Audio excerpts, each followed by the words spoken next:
What's going on, everybody? Happy holidays. I know I've been away for a minute, but I'm back, and I'm jollier than ever.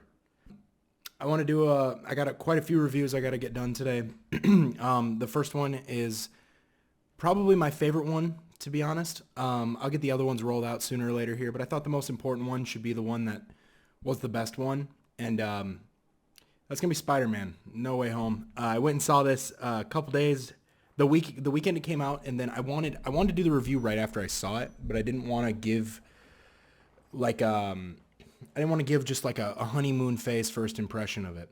I was gonna go see it again the following weekend, which was last Sunday, right after Christmas, and I got a chance to see it again, and it was shit. It was better than it was the first time, if I'm being absolutely honest with you. But I'm gonna spoil the living shit out of this movie. Not like every little part of it, but I'm going into this review assuming that you've seen it already. Mainly because if you haven't, you're gonna get spoiled eventually anyway. So why not be spoiled by me? And why are you not watching this movie?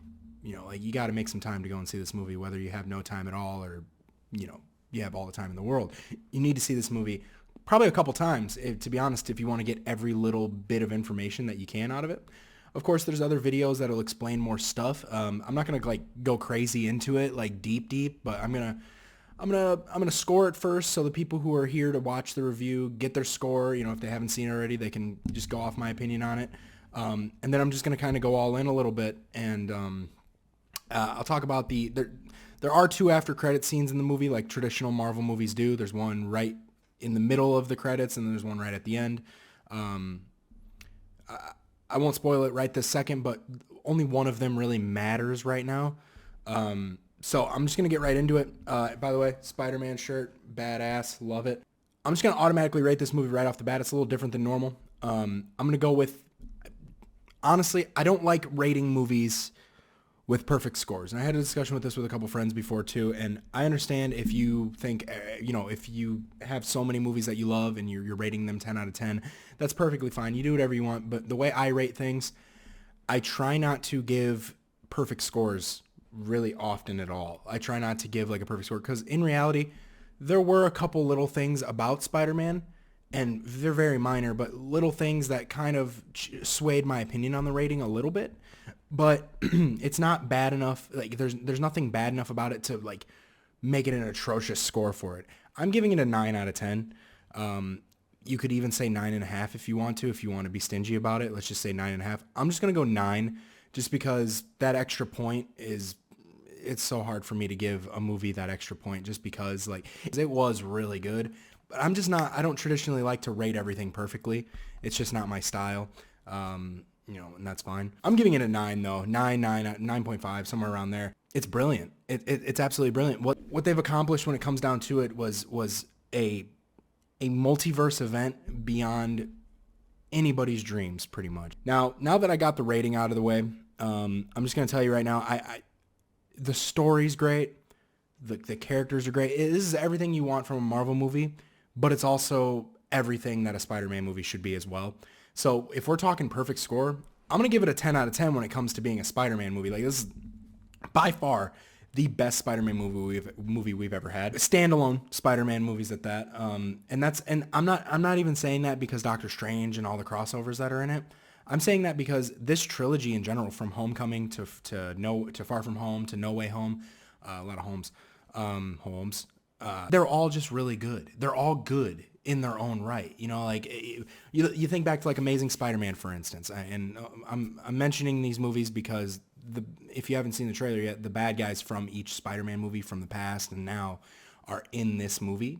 So when I talk about Amazing Spider-Man and then the Sam Raimi Spider-Mans or the Tobey Maguire Spider-Mans, I'm only referring to them because their villains are in the movie. I always thought Spider-Man 2 was the best one ever made. And then Homecoming came out, and I don't know what it was about Homecoming. I just loved the Iron Man stuff. I loved like just the culmination of everything. My only big problem with Homecoming was that we didn't really get an origin story for Peter Parker. They just kind of mentioned that he got bit by a spider. Granted, we don't need an origin story. We know how it happened. Just like Batman, we don't really need an origin story, but it's nice to see. It's nice to see how a new actor portrays that character's origin. So that was one thing I thought Homecoming was missing, that all the other two Spider-Man first movies actually did correctly was they gave us like a whole insight on who Peter Parker is and all that stuff. Genuinely, I thought Spider-Man 2 was the best one. I thought Spider-Man 3 was kind of a miss, but it was still a good. I went back and I watched them all, and that it's a good movie still. It's still fun to watch for a kid and an adult. Now, the Amazing Spider-Man movies, I was always a firm believer that those movies it wasn't necessarily Andrew Garfield's fault. And, I loved his Spider-Man. I loved his edgy, like kind of a more dark Spider-Man, more just kind of, I don't know, just kind of gritty. I liked that a lot. I thought the script of those movies, though, I thought the dialogue, I thought everything around Andrew Garfield was just poorly put together. Emma Stone was really good as Gwen Stacy, but I don't really care about the female character. I care more about who Spider-Man is and his villains. That's what we're there for. So when it came down to it, I didn't think the first Amazing Spider-Man was the worst movie ever. I thought it was a good starting point. I thought they had some really cool ideas that they never reused in any Spider-Man movies. Kind of like when he's first learning how to jump from building to building, it's in first person, so you feel like you're Spider-Man. I love that about Amazing Spider-Man. I wish they would do that again. They don't, unfortunately. Amazing Spider-Man 2, I thought it was complete dog shit, and I don't think it's Andrew Garfield's fault.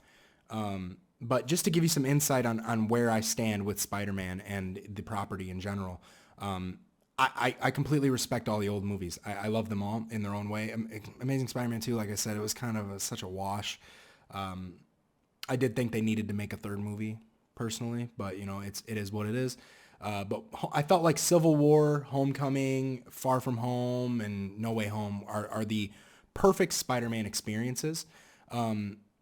And No Way Home is just the topping to the perfect cake that they have created when it comes to this Tom Holland Spider-Man. The action's really cool. The bad guys are so cool to see on screen together.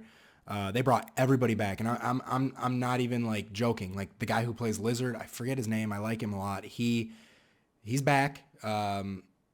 The guy who plays Sandman, he's back. Like everybody's back. Everybody, even like the small characters, like I said, like Sandman, I didn't expect that. I thought they would recast him, to be honest with you, but they did it. And that's really cool. Now, I liked everything about the movie. I really did. I liked everything about it from the beginning to the end. I loved it. It's the perfect, just like fan experience. Like it's perfect for the fans. Now my problem with it was the fact that if you didn't watch the old Spider-Man movies, and just, this is its own Spider-Man like trilogy. Homecoming, Far From Home, and No Way Home is its own thing technically. It's a part of the MCU. So when they pulled in all these characters from previous Sony properties, they assume that we already know who these characters are.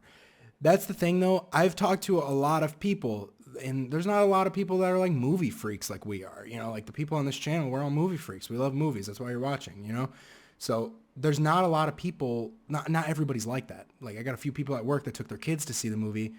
Between them and their kids, there were questions they had for me that I thought everybody should just know. But in reality, if you didn't see the old movies, you're going to kind of be out of the fun. You're going to be out of the fun just a little bit. It's not going to like ruin the movie. It's not going to hinder the experience at all, but it's definitely going to confuse you, and you're going to have a lot more questions than you have answers for. And that is my biggest flaw with this movie. It's not good as a standalone. Like it can't be a standalone by itself. It needs you to watch the old movies to understand the villains, to understand what's going on in the movie. You need those things. And that is like my biggest flaw with this movie. That's the biggest problem with it. Just a little twist of the titties is all it's going to do to you. It's spoiler time. So it's a 9 out of 10. Great movie. You should see it. It has to be watched in theaters. It's amazing. All right. So from here on, I'm going to spoil things now and give you more context as to why I feel the way I feel about the whole previous movie thing. Are we done? All right, cool. So if anybody's not surprised by this, the old Spider-Men are in this movie. Tobey Maguire comes back in full form for this movie. Andrew Garfield comes back in full form for this movie, and it's amazing. It's absolutely brilliant. It's fantastic the way they put it together. It's fantastic the way it just rolls off the tongue the way they did it. It's so weird. We didn't, throughout these last couple years of like hearing about No Way Home, we knew the bad guys were back. We assumed the good guys were back. The Spider-Men were back. But Disney did such a good job at keeping everybody quiet about this. And it's funny to say that because Tom Holland is like one of the biggest spoiler people I've ever seen in my life. So the fact that they were hush hush about Willem Dafoe coming back, about Andrew Garfield, about Tobey Maguire, they did a great job with it. And Andrew Garfield especially was fantastic. He's been interviewed so much. He's been thrown through the ringer about whether he's in this movie or not. And he has stuck it out, poker face and all, saying that he's not. And we believed him. I believed that they wouldn't do it properly. I had a feeling they would, but I also had that feeling of like, oh, maybe they'll just mention the old Spider-Man. Maybe they'll just like bring him in as like a quick, hey, what's up, Parker? You know, stupid shit like that. But they were in this movie for, it's a 2.5-hour movie. They were in the movie for about an hour, I would say. And it was a great hour. There's scenes where they're in a lab together and they're all just kind of talking about their own universes.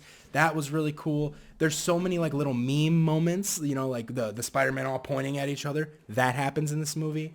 Willem Dafoe even says, I'm somewhat of a scientist myself. And that was another thing is like, there's so many of these little things that like from old movies, like for instance, Tobey Maguire, when he's suiting up and he's getting ready to get going, he talks about his back pain, his issues with his back. And him and Andrew Garfield go into a little banter about it. And then it ends up turning into Andrew Garfield kind of feeling sorry for himself in a way, saying he's not that cool of a Spider-Man. And then Tobey Maguire counterattacks that by saying, no, man, you're amazing, because he's the amazing Spider-Man. It was just a really cool little thing. And that was one of those things where like I was just like, wow, there's people in this audience right now that aren't reacting to these jokes. Like they don't get it, because a lot of people are watching the movie and they've never seen the old ones. And that is a huge problem. Like that's an issue. Like you need to get all the context of this movie. You need to get all the little jokes, because that's the point in this movie, in my opinion, is all the little things. This movie is just so good at all the little things.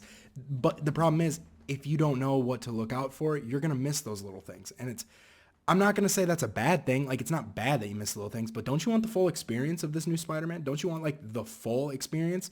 Because that's what gives it to you, are these little things. So that was my main issue with this movie. That was definitely my main issue.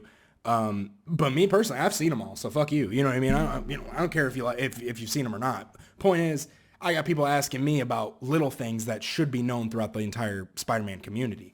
Now, I've said it already in this review.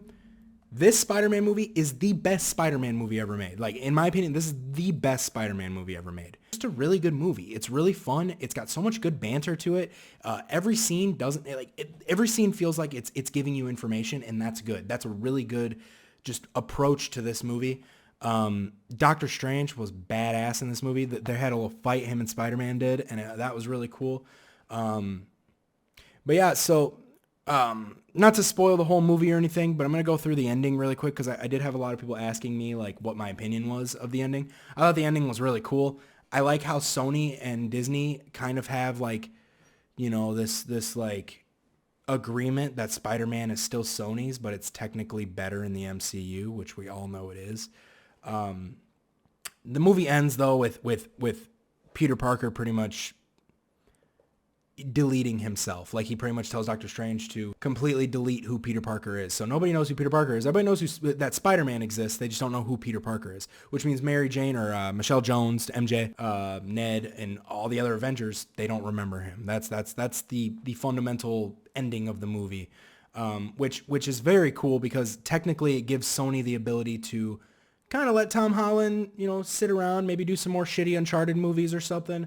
You know, gives him the chance to do that kind of stuff, you know, kind of progress his career while Sony maybe does an Andrew Garfield movie or a Tobey Maguire movie, which I don't think they're going to do Tobey Maguire anymore.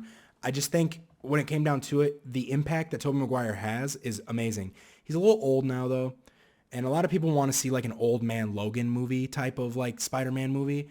I don't think it's going to work. I just don't, who's he going to fight? You know what I mean? Like, what are they going to do? They already did Venom in his movies, and it wasn't really that good.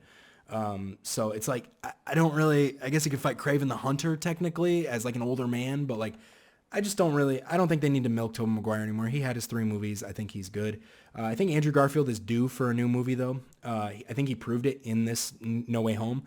I think he proved that he is a fan favorite. Like, people love him, you know, and they poke fun at that too, about how he's the third best Spider-Man, and he pokes fun at it sometimes in the movie. There's a lot of fourth wall breaking moments, and it's very very heartwarming. It's very cool to see.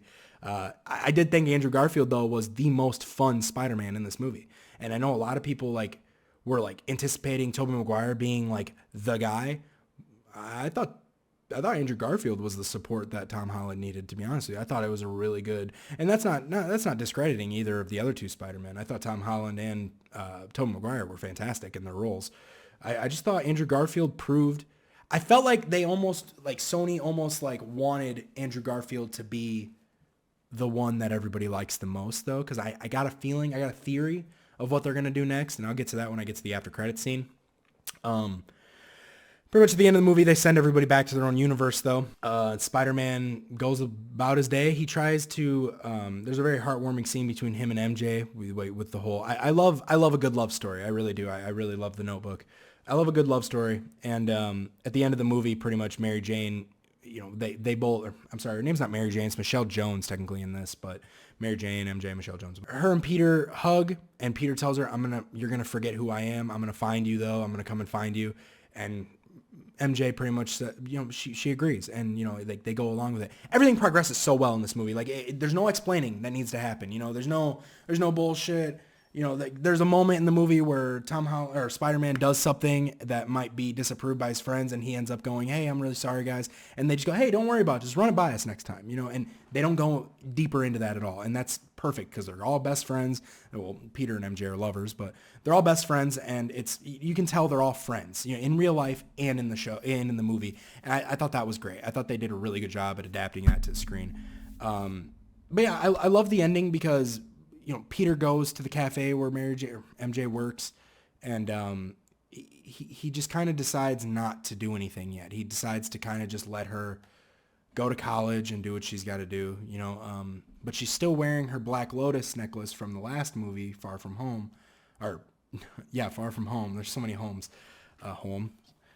So there is a clear indication that MJ still knows she's waiting for somebody, but just doesn't know at the same time.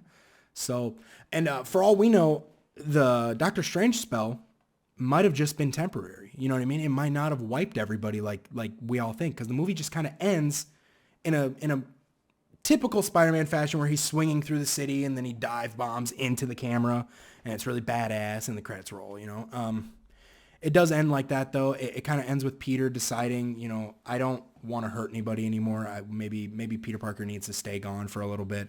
And I think that's beautiful because now Sony can technically be like, all right, let Tom Holland rest up. You know, let's invest in what other people, what else people like. And that's really cool. So technically, all in all, the movie was fucking awesome. It was awesome. It ended really good. It began really good. It was just a really good movie. It was really fun to watch. Great Spider-Man movie. Really fucking good. I'm going to go into the after credit scene for a second here. The first after credit scene is going to be, actually, I'll just tell you what the second one is because the second one matters the least right now, to be honest with you. The second after credit scene is a trailer, actually. I don't want to say it's a teaser because there was actually quite a bit of trailer, but it's Doctor Strange 2 in the Multiverse of Madness, I think they said it was going to be called. It does show quite a bit, and it also ties in with the What If series. So if you haven't watched the What If series, you should probably watch it because there's like, I want to say there's like 10 episodes, and I'd say 3 of them probably aren't that good, but they're worth watching just to say you watched it. It's all like almost all of the characters are original voice actors from the MCU. So that's pretty cool. They are tying in the bad Doctor Strange and the good Doctor Strange into a movie now, which we kind of assume was going to happen. I guess we're going to be seeing Scarlet Witch in the movie too, which makes sense because she's technically the Sorcerer Supreme now. And as we know, Doctor Strange is technically the Sorcerer Supreme, except he got blipped for 5 years, so it went to Wu instead.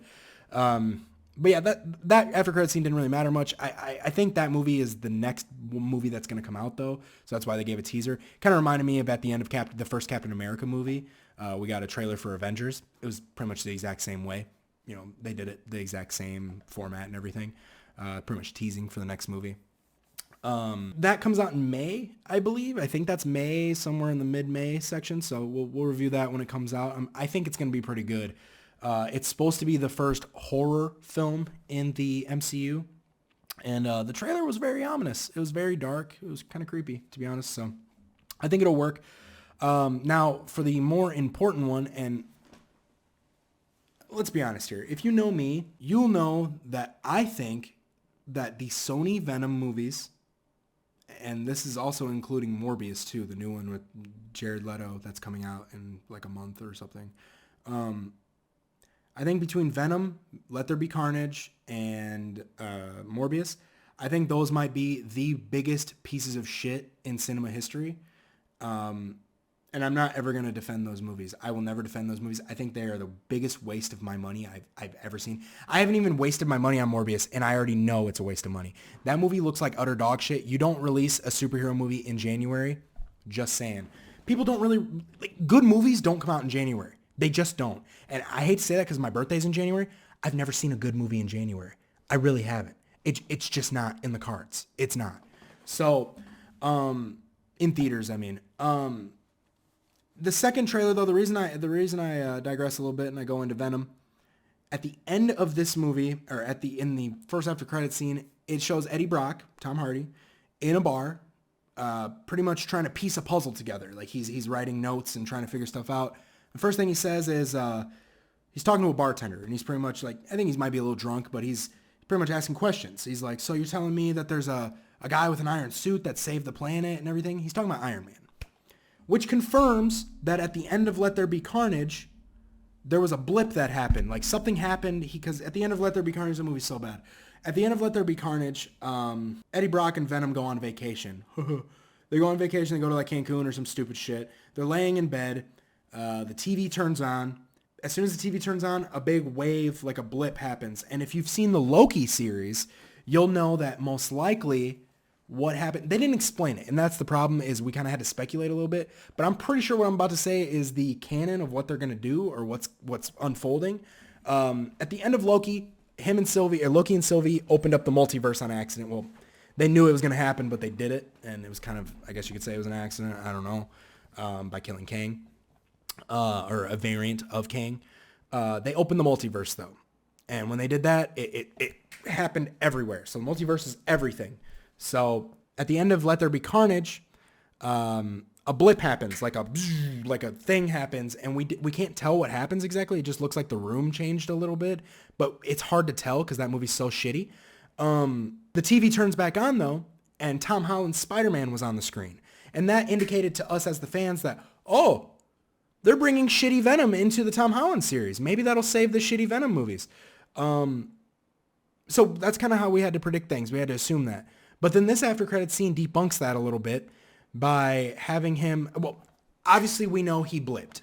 Venom, or Eddie Brock, we don't know why he did, but he blipped into Tom Holland's universe, which tells me that we know he's in the Morbius universe, and we know Vulture from Spider-Man Homecoming is in Morbius, which is also in the Venom universe.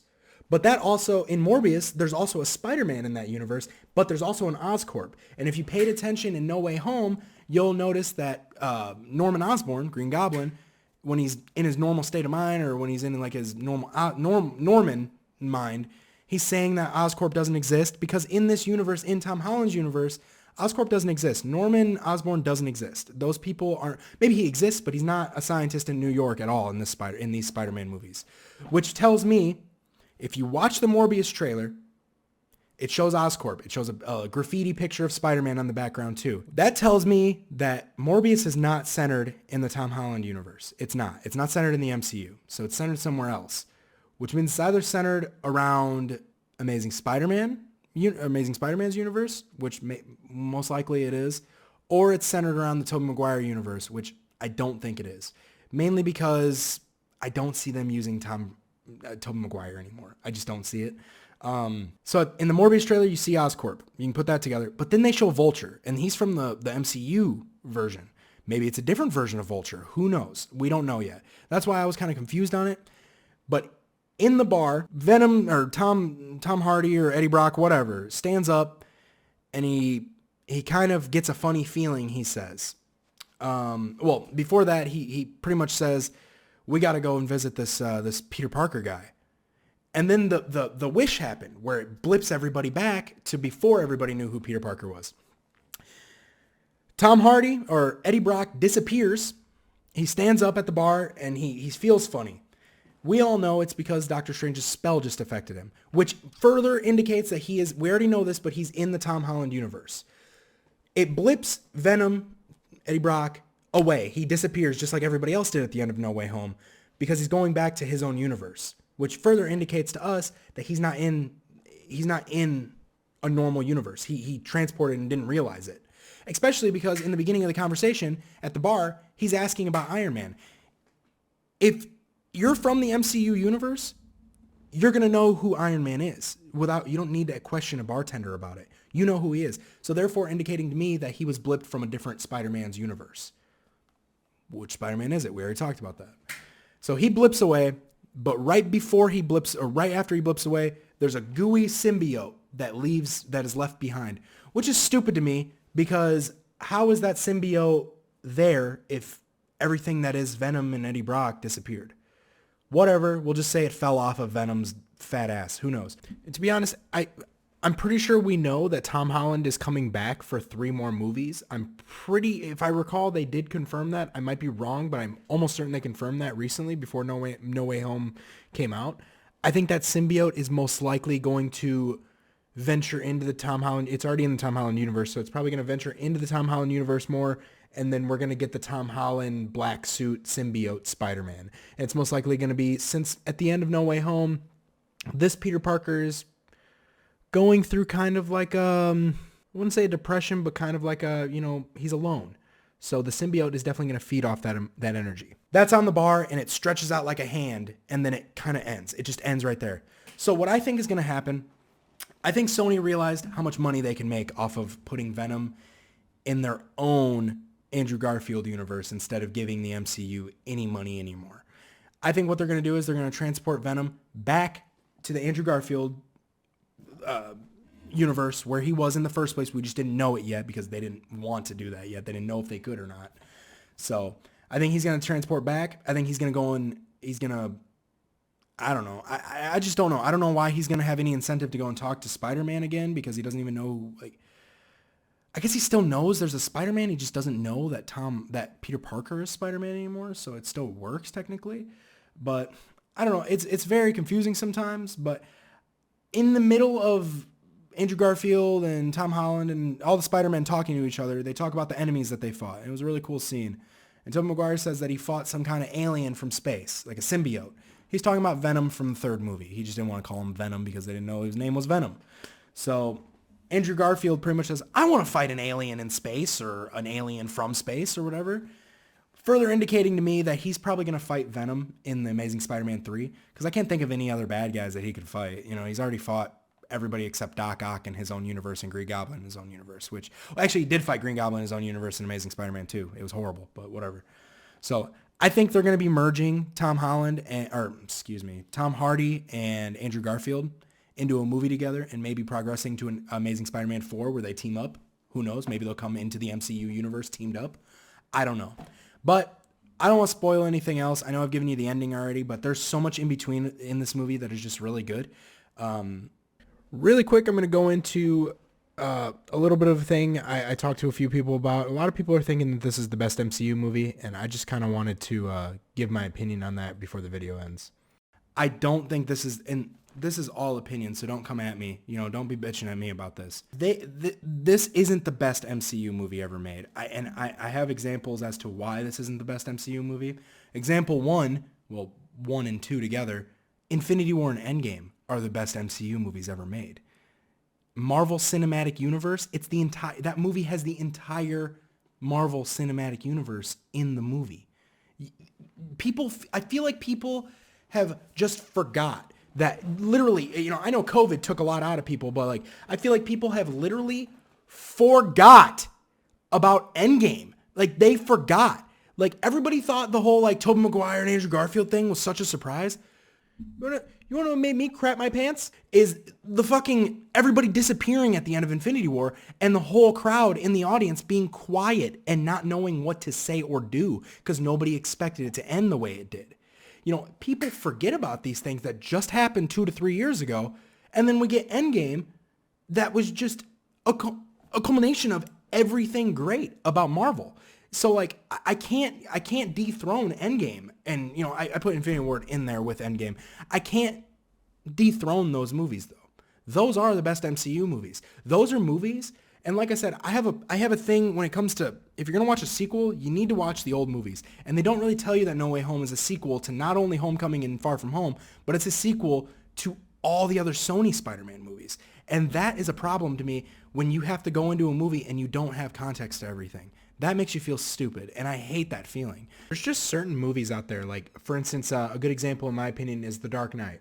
Yeah, there's a Batman Begins and there's a Dark Knight Rises after, a 1 and 3, but that number 2 gave people an opportunity to not know anything except Batman's good, Joker's bad. And then they even made a dynamic to that a little bit of how the roles might be reversed a little bit in that. I just think that's a perfect movie in my opinion. And that's not because I'm a Dark Knight homer. I'm not. I just really think that there's a perfect amount of context so you don't need a sequel. You don't need a prequel. Everybody knows they're all superheroes. It's good versus evil. Bad guy wants to come and destroy half the world. Good guys are going to stop him. Bad guy succeeds halfway through. Good guys step up and accomplish the goal of bringing them back and finishing the bad guy. That is basic superhero movie shit. And for that reason alone, it's the best MCU movie. It just is. I don't care. It just is. Yeah, I didn't explain it the best, but it's already at 30 something minutes now and I got to end this shit. So I'm going to give it a 9.25, I guess, if you want to be stingy about it. Thank you guys for watching. I hope you had a great holiday. I got some more reviews coming in very soon, and I really appreciate everybody watching and sticking around for all of this shit.